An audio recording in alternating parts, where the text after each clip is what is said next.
Hello, ladies and gentlemen. It's Chess Show on Pod TV. My name is Sasha Starr, and I have the guest today, Professor Ken Regan. Welcome to the show, Ken. Yes, thank you very much for having me on again, back in my home. Okay, looks good. And also we have Jim Ead from Ead Foundation. Welcome to the show. Great. Hi, Okay, Sasha. Hi, Ken. Mhm. great to have you. And also we have Don Fleetwood. Welcome to the show. Ooh, okay. Okay. Uh, Great to Professor. have you again. And of course, we would like to show probably a few games from Weekend's tournament because this is in the indeed. front and center of Yes. Chess Universe today. And it's extremely interesting tournament with even world champion is playing in it. Right. Well, maybe not the great success so far, but anyway, his name is Eds something, and we have very strong young players like Gukesh and Abdusatorov, and well, of course, Yan Nepomniachtchi is still there. Yep. But let's take a look. And what do you have? Yeah, so I've queued up 4 games, and unfortunately, I'm Whoa. going to start by beating up on the current world champion Yeah. on 2 of his losses. Well, there was, in fact, a clash of world champion and challenger.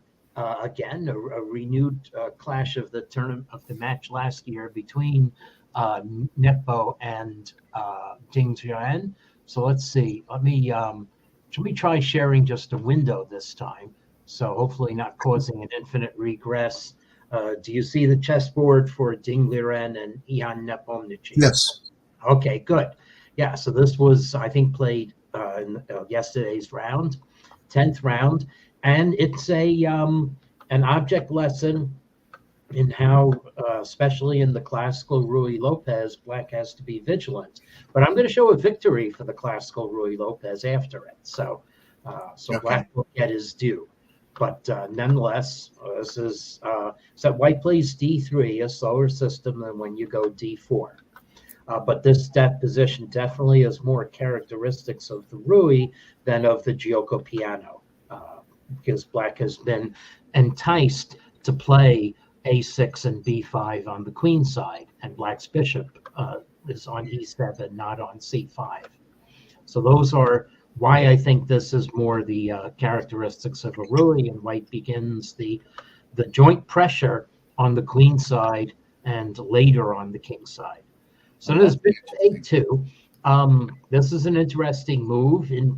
I don't know. I should have looked up the extent to which this may have been exactly repeating one of the World Championship match games, the pivotal one, where White's bishop got buried eventually on b1.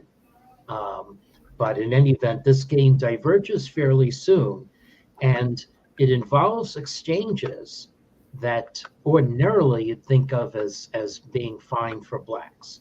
The other element of this position that might be influenced by Alpha Zero is White coming on the king side with g4 rather than with a central advance that could be spearheaded by f4 or d4.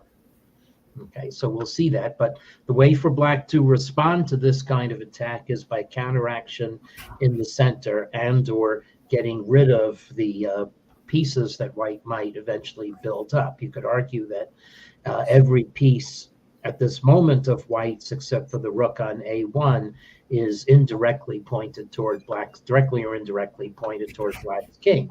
But okay, we get rid of the Ruy Lopez bishop, and now White strikes with g5, but Black will be able to react to this. So we just calmly put the rook back on a1. It's going to take White a little bit of time to follow through. White wants to play on the g file. But now here comes the reaction to the wing attack and action in the center, all classically played. And White in particular is to worry about the move d4 that might, it's not going to trap the bishop on e3, but will force White to concede some squares. So we go. Tim, I was going to also add that pawn on d3 is a potential weakness in this particular line, and that's one of the reasons why the c3 line is often not selected. In this game, that doesn't become an issue, but like in correspondence chess, that's something that gives a long-term disadvantage of a move like c3. So, but sometimes you get so wrapped up in the positional kind of characteristics or so that you ignore the fact that sometimes white just puts a rook on g1 and mates you. Yeah. Yeah. So positionally solid, but yes. Well, black, plays d4. So this is a combination by which black is going to weaken white's f4 square. So white captures with the rook. White does not capture with the pawn, which would shut the g file and leave the e5 square unchallengeable. And also now we're not worried about the d pawn anymore. Is that true? Yeah, Dan? that's right. It covers that up. Yep. You're not worried about d3, but black, has a better center. It's white's position looks a little ragged. Objectively, it's pretty close to equal, so black is fine. But there is maybe some latent sense that there's more danger in this position for black, and that's certainly what happens. So white unpins his rook, and now black is going to trade off more pieces. Okay, so we get rid of that. Now, however, white has this excellent square on b3 for the queen, replacing what the bishop was doing. So Ding draws back his queen. So far, again, no problem.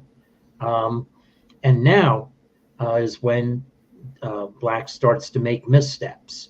Okay, so the natural move actually turns out to be the best move. Go put your rook on a1 and follow through with the knight and counterattack a little against white's center and squares. And the engine shows that black would be completely okay. Makes but sense. Instead, black opts for pure defense. And now, if white had played knight h4, it'd be a bit more of a advantage. Okay, white retreats the queen on b3. This too is inscrutable, but it allows white's queen to come to c5, which is a different way of putting pressure on black's position. Okay, so black put the rook on b3. So now the watchword for the next three moves is vacillation. Black put the rook on b6, which is potentially guarding squares along this line, and it also guards the c6 knight. It creates a self-sustainable block of pieces. If white does play queen c5, black's queen can move away. Oh, white plays e5, black hacks white's rook, and now here is the mistake. Vacillating, deciding that conditions have changed so that you want the rook on b8 after all. But this is very much a miscalculation. I haven't looked to see if time pressure is. I'm just wondering what was. Yeah, I mean, let's think about what the right move would be here, because I right. don't. And let's do it without looking at the computer evaluations, because it's really a very tricky position. So the reality is that that a natural move like queen f5 is already getting into trouble. So you might think this is what black wanted to do, to take over b4 with the queen. Well, I guess it's not so much trouble. This is a little quirk of the engines. The engine has decided that white's e6 move is not as effective as it may have seemed. So white, can take the d4 pawn, and that's going to discombobulate black a little bit. So it turns out that the steadiest move is queen d5. Oh no, white change. No, this is a tactical minefield. I take that back. So this is a phenomenon that I research, where I believe that hash collisions are affecting Stockfish 15's judgment. So it's the computer actually. Let's just punt it to the side. It's not reliable. We have to evaluate concrete tactics with white playing e6 in this position. Well, and this is a sign that the position is already really hard to calculate for both sides, and so it looks like that Ding just lost the thread here. Yeah, and b6 now white this has certainly lost the thread. Would that And be possible to play knight b4 and knight d5, something like this? yeah, let's see if that would have been a better policy. Knight Deep pawn's b4. hanging. Can you? Well, you're going to have white play rook takes d4 in some positions. So I think that. Okay, so actually, whoops, not there. Mouse slip here. So the engine is saying that. Oh gosh, queen a3. So, No, I've never seen that. yeah, whoops, that's made on the back rank, and that might explain the latent fear that Ding had over the back rank. So hence to the prepare vast that. Okay. So that's what Ding played, but now White is still able to commandeer the center. So this isn't solid for Black. The B pawn is going to drop off. Yeah. So White plays natural attacking moves, and pretty soon Black's position falls apart. So now just takes 2 more cuts and thrusts for it looks, Black looks okay. The knights are supported, but actually Ding gave up in this position because e6 is going to, or various things are going to pry open the position. So if queen c8, rook then, h5. yeah, rook takes h5, g takes h5, and now ouch. Okay, that's one problem with Black's position. Right. And if you try taking the e5 pawn, now your back rank comes to haunt you. You had your knight at c6 is hanging, so you can't interpose the rook. And now this is going to be family fork time. Yeah, queen d5. Yeah, so let's see. So rook takes h5, g takes h5. Yep, queen takes d5. Yeah, whoops. And we've won a piece. Well, that fell apart in no time. Yeah. I mean, It went from I can't figure out what's going on to it's over. yeah, it went from positional Roy to fiery tactics. So indication of ways for White to play. Okay, so that's one. So now the next game by Ding Liren against Praggnanandhaa, and now we'll see the revenge of the. So this was earlier in the tournament. So again, classical Roy, or at least the start of a classical Roy, but with the d3 slower move. Now Black plays the bishop to c5. So it's a little closer to the Gioco Piano's positions, but still with Black playing a6, b5. It's completely independent. So White plays c3, as in Gioco Piano. The players play h6 and h3 to stop pins. Let's see. I guess White did not play h3 in this position. Okay. Yeah, we go. Now White played h3. I knew it happened. So Black had to react to the threat on b5. So that's why Black couldn't play bishop b4 beforehand. Okay, so a nice strategic game. Usually White is able to torture in this kind of positions, but Black actually gets to the important f4, f5 pair of squares before White's does. And Black is able to sustain the classical Roy type center with c5, d6, e5, and attack right away. So White is getting attacked in the center. This usually does not happen so readily. White captures. It's worth looking at to see what happens if White accepts. This is not by any means a sacrifice, because Black's rook is going to come on to b2. No, it just looks wrong for White. Yeah, this will be completely fine. And White's pieces are bottled up. Black has play against the c3 pawn.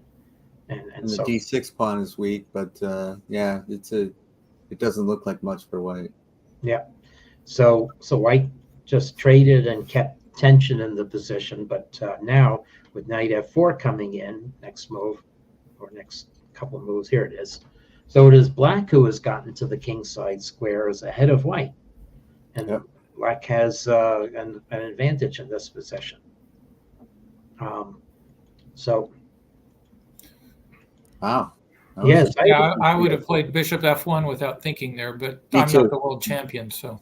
I know, Yeah, but I would have done the Yeah, same. you would have played bishop f1. That's right. Yeah, bishop f1. Maybe White was worried about the queen side being a little defenseless with Oh yeah. pieces sidelined. Yep. Yeah, so White decided to challenge Black's knight, and well, we get an interesting endgame out of this. So White gangs up on the d pawn, and Queen a3 is not as effective as it was last game. yes, that's right. Yes, that's right. So now Black is able to push White off the defense of the b pawn. Oof. White's b pawn is going to fall. Ouch. Fall it does, but we get wholesale trades, and we get this classic type of ending. Black has an extra but backward d pawn. Knights with all the pawns on one side, or at least as good as bishops. White clamps down on the d5 and f5 squares. And Black can't bring any more pressure on f2. So I would expect White to be able to hold this position, but that's not what happens. So one thing Black does have the ability to put equal force on the f5 square, and get it to work. Now, bishop a2. What a move! That's interesting. Yeah, stopping counterplay. Although maybe the engine would have preferred king f8. But anyway, this is Black's play is certainly consequent in the next series of moves. Okay, this a4 h5 didn't completely ruin Black's ability to think about playing f5 in the future. So now Black decides to cash in and make this a pure minor piece ending. Again, I would expect White to be able to hold this with the rooks off.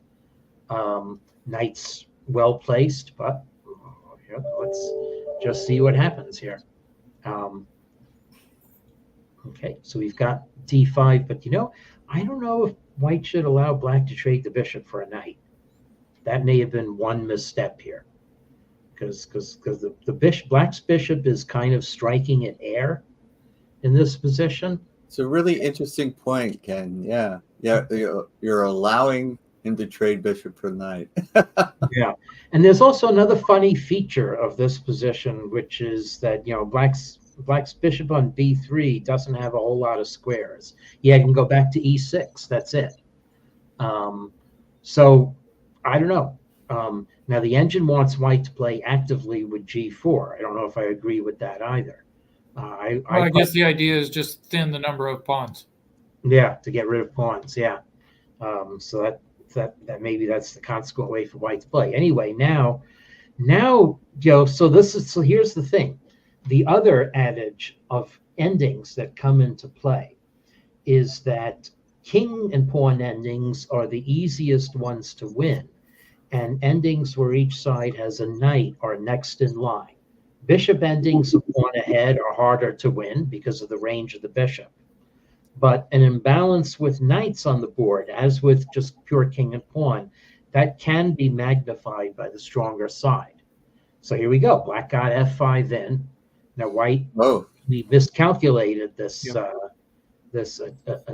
counterattack. Well, let's see. So we get rid of pawns, but now look, Black has almost two passed pawns. Black has a duo on the king side, and so this is going to be harder for White to defend, especially since White is being forced to occupy e3 with a knight rather than the king, which will certainly go there. So it is quite possible that right now Black is winning, and that the software program Freezer by Eiko Bleicher could be set to make a custom table base and prove that this is a win for Black.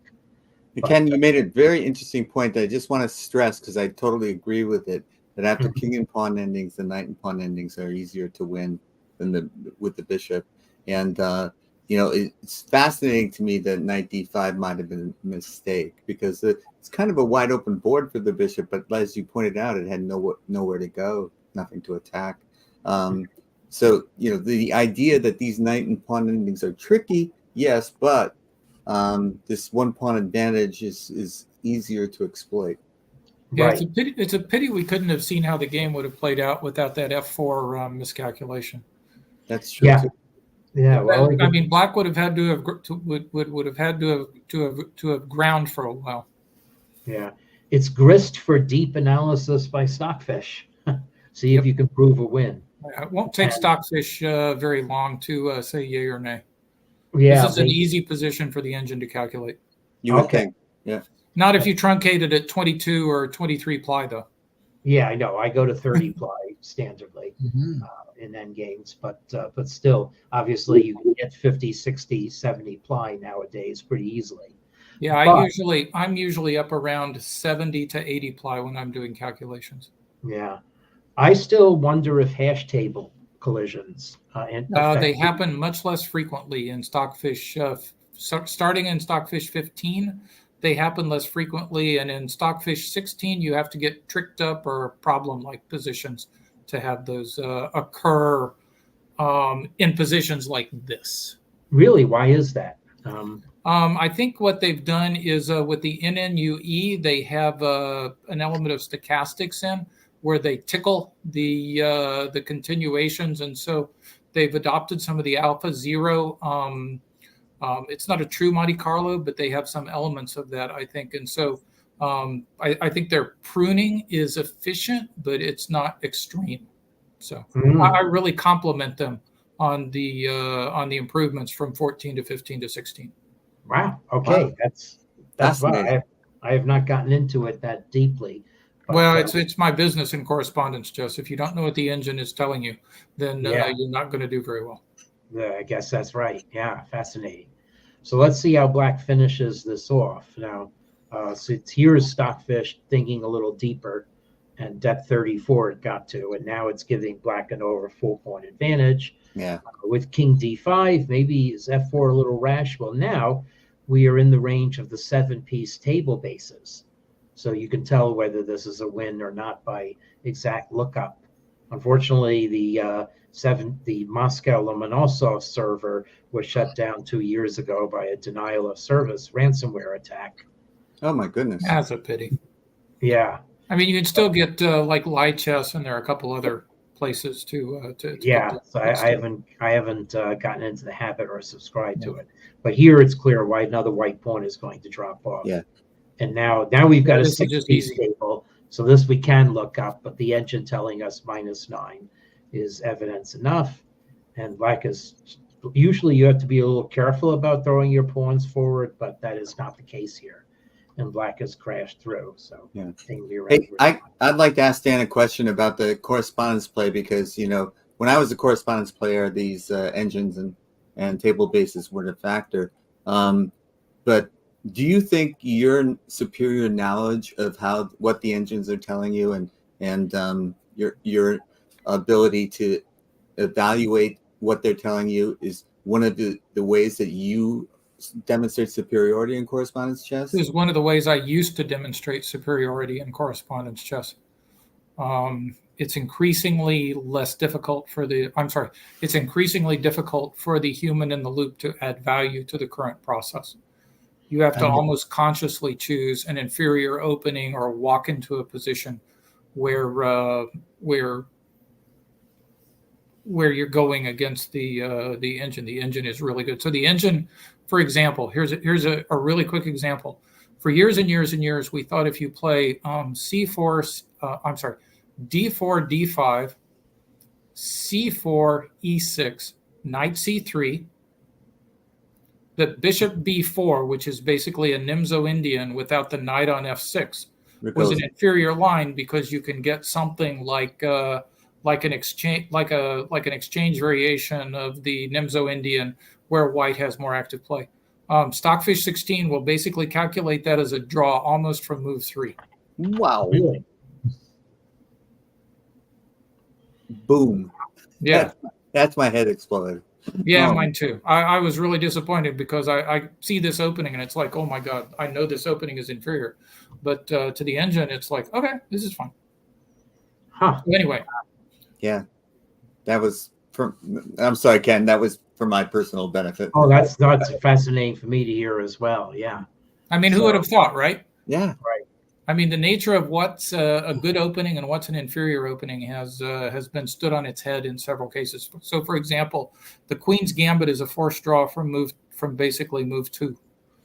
So, which is not true over the board. I mean, you can No, get no. absolutely butchered from either side of that over the board, but Right. but engines calculate those positions really, really well. So anyway, Yeah. so who If do I we was have playing here? Oh, I Karpov- love this game. If I was playing Karpov, either side of that, Karpov wins. Yeah, of course. I love this game. Okay. All right. All right. I have not So- seen it. So Okay. Ju Wen-jun against Firouzja is what you I see. read the headline, Yep. but I didn't see the game. Yep, yet. yep, yep. Yeah, I So now thoroughly we- enjoyed this one. We go back a week to the great event of last Thursday, which was unfolding just as Yeah. we wound up the broadcast Right. of the bottom rated players in both sections, female, defeating the two, the strong 2,700 equivalent grandmasters, Alireza Firouzja losing to Ju Wen-jun, and Aline Robers, who had lost her first 4 games, toppling Hans Niemann in the challengers section. Now, I was going to say, so I've gotten some of my prepared patter here. We're talking about the exchange variation of the French defense, which for someone who's 200 points lower rated, you might think is a safe harbor of retaining access to a draw. But that is not the case when you play C5. It's not Now my we've experience. unbalanced the position. So this again is a way to infuse new life into old openings. Yeah, this is like shades of the Panoff attack. Yeah, that's right. Yeah, it's with which or maybe Black's C pawn would be on E6 On instead. on C6. Yeah. C6, yeah. So Yeah, so putting the knight there, I didn't understand at the time. I know it was pressure against D4, but Black is not really understanding this position. so how would you play it with C6 and knight D7? Yeah, probably. They just if you're 2,700, I guess you're also wanting to create complications, but it's really easy to equalize in this line. Yeah. Yeah. So for a while, Black plays, but the interesting thing about this position is we're going to get into a positional context for which I like to play the 2 knights defense as white with the E5, knight D4, take on C6 and double Black's pawns line, which is not an advantage for white when you look at it with engines, but it appealed to my Nimzovich positional predilection, and that's exactly what happens here. We set up the double pawns. So now the next step is to trade the dark squared bishops, and we leave white's good knight against Black's active but positionally bad light squared color bishop. And That's right. although Firouzja looks, well, you've created a weakness and you're getting activity on white's queen side while white's queen is sidelined. But in fact, and the position is objectively completely equal according to the engines. But latently, that plan is what proves out for white. Whoa. So now this is a adroit tactical consideration here. The queen a6 move was actually defensive. It was to bring the queen back to f1, and it's going to be just in time to be able to guard e3. So now we forcing the f pawn to declare its intention. So it takes, and now queen d3, and white is not getting checkmated after the Right. capture the knight and Black's rook coming over because white has time to take the pawn on d2. So instead, Firouzja decided to try to anchor the pawn on e2, maybe provoke a weakening if white wants to take it with g4. But instead, white is just able to block the attack. Now, maybe Firouzja should grab white's knight here. Probably, Firouzja I does would. not. Yeah. So it's not maybe this time a failure to take a knight. Let's see what the engine says. He doesn't think that's winning, so he's trying to find winning chances. That is true. Yeah, bishop Very takes possible. f3 Yep. is just trying to grovel toward a draw. But now Black gets in trouble. The queens come off, and now you've got this dream position for me as white. This is what I wanted to achieve, maybe with white's c pawn back on c3, or not on the board at all, in a 2 knights type position, because I would like to have c5. Well, Ken, there's 2 lessons I'm taking away from the games you're showing me. Black is okay, and knights are better than bishops. Yeah, that's right. In this position here, e5. So Black's bishop is if queens were on e4, getting a bishop to e4 is what Black wants to do in the 2 knights. But But here, black is just dropping off a pawn, and now we're going to wind up. The black collapses really quickly in this position. Yeah. So this is Very interesting. Yeah.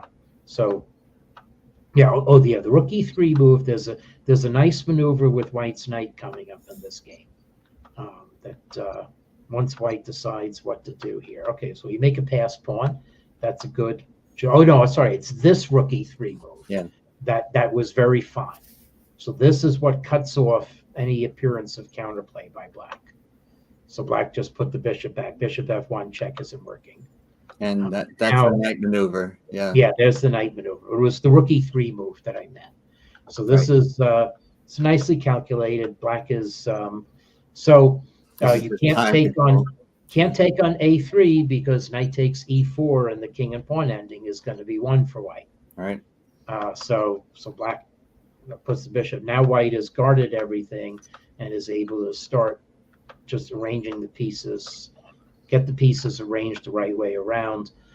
Here it says maybe black had a chance with king c6. Yeah, I'm not sure. Just stay on the position instead, trying to be active. Now, this is nicely reasoned by white that this position is sufficient to win.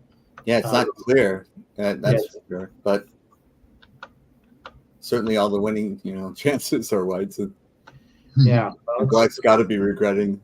Yeah, now it's over because black has been outflanked on d6. So again, we can see how much we would criticize the moves. So that was one Heffalump down, and here's the other. So Hans Niemann against Aline Robers. Now this is what I will call drifting. Niemann obtains after 15 moves a position that you really expect to win as black, and maybe even with less of a rating advantage. So Niemann plays the Caro-Kann, and white plays the advanced variation. And, sometimes this gets difficult for black, but not the way Aline Robers played it. And black, queen c1, this is already curious. Black achieves everything that black wants to in the first 15 moves. Bishop is nicely placed on h6. We are coming on the queen side, tying white down. We've got our knight on f5. We're harmonious development of the rest of our pieces. We've castled. Okay. And now white hasn't done anything. Okay, white could advance the kingside pawns, but they're actually, Aline Robers decides not to. So we actually should play the alpha 0 type move. Now f4, but black is able to respond well enough with c5, and white's center is not. I'm going to quit if alpha 0 tells us g4 on the first move is the best move. Yeah, we'll joke about that. And f6 is coming too. So black really has the resources to react even if white expands on the king side. So Aline Robers plays more passively, more slowly, and roundabout here. Now black just has a solid advantage. Yeah. White's so you expect what can go wrong here? What can go wrong? Well, it's for a while black plays natural moves. I mean, d4 is a move you play in this position, and white's b5 is actually not the best response. So now black has a weakness on c3 to shoot. Black's pieces have all open lines. Yeah. So so it's a real little study in basically within 12 moves, white is going to dominate this position. So how did black let that happen? You could have won a bet from me. Yeah, that's right. So already, actually, this is not effective for black. Already, white would have been equal with queen e1, it says. But okay, we don't accept the silicon beast for everything. It's really the drift of play. Okay. So bishop g5, but don't listen to the silicon beast. It changes its mind. Bishop g5 says it's winning here, and then after you play it, it's not winning. This is what I mean by hash collisions. But maybe these hash collisions were going on in Niemann's brain too. What this indicates is there's some critical line that we're not seeing because I'm doing this quickly. that deep analysis would reveal that either it works or it doesn't. If it works, black is 3 pawns ahead. If it doesn't work, white is still fine. So the engine is, again, vacillating on how strong this is for white, but you still think that black's play has been consequent. So white, okay, white breaks out a bit with c4, and black retreats the knight instead of playing it to f4, instead of going forward. And again, with the knight on f4, it's a little vulnerable, so you have to calculate. But this is called taking the foot off the accelerator. And now white is able to reorganize the pieces. Okay, knight d5 looks like a blow. Maybe it is. Maybe it is if you play knight f4. But actually, again, the engine changes its mind. White could play knight takes g5. So, what's going on is this time pressure. But look, white's got the bishop on b5. Now white's got a rook on d6. Still nominal advantage for black according to the engine, but it's easy to make a miscue. White's pieces have achieved dominating positions, and either black has a tactical way to expose a weakness or doesn't. And if black doesn't, this kind of position can collapse on you. Now, white, this is the D6. first time I'm thinking that black is not okay. Yeah. Again, queen c7, maybe, but who knows?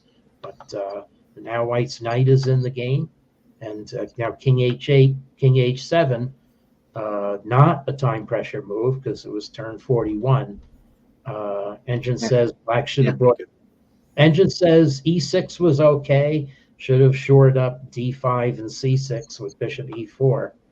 I guess black was worried about white's rook lift to g3 and pressure on the g file.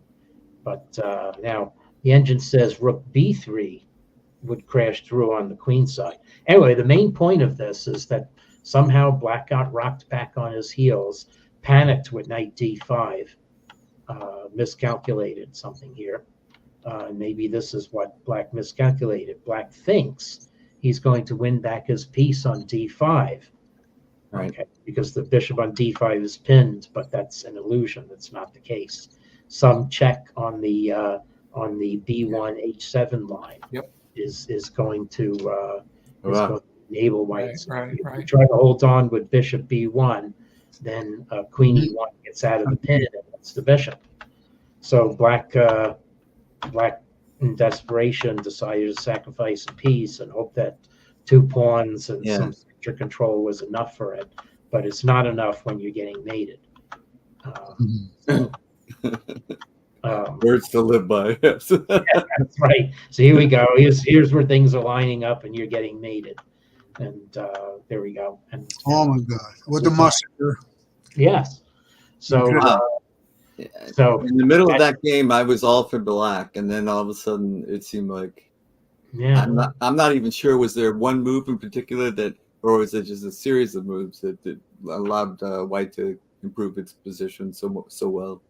I don't know. It looked like that black had a few times to go active and just decided, I guess, to stay passive. Passive when you should be active. I mean, I once had an opponent who gave me advice at the end of a game. It's like, play no more passive, whatever the move it was. Instead, don't play knight e1, play knight e5 in that position. And it's like, it's like, be brave. Right. But the main thing is that Aline Rovers kept on playing good moves, and they were challenging moves, and eventually Neiman lost his way. It was a great day for chess. I enjoyed it thoroughly. Yeah. Thank you so much for today's program. The games. Thanks for the games, Ken. Okay, sure. Yeah. And see you next week, same place, same time. And we will conclude the coverage of Vikings tournament. Yeah, generally Great Thursday tournament this term. Okay. Thank you so much. Bye, guys. Bye. Bye, everyone.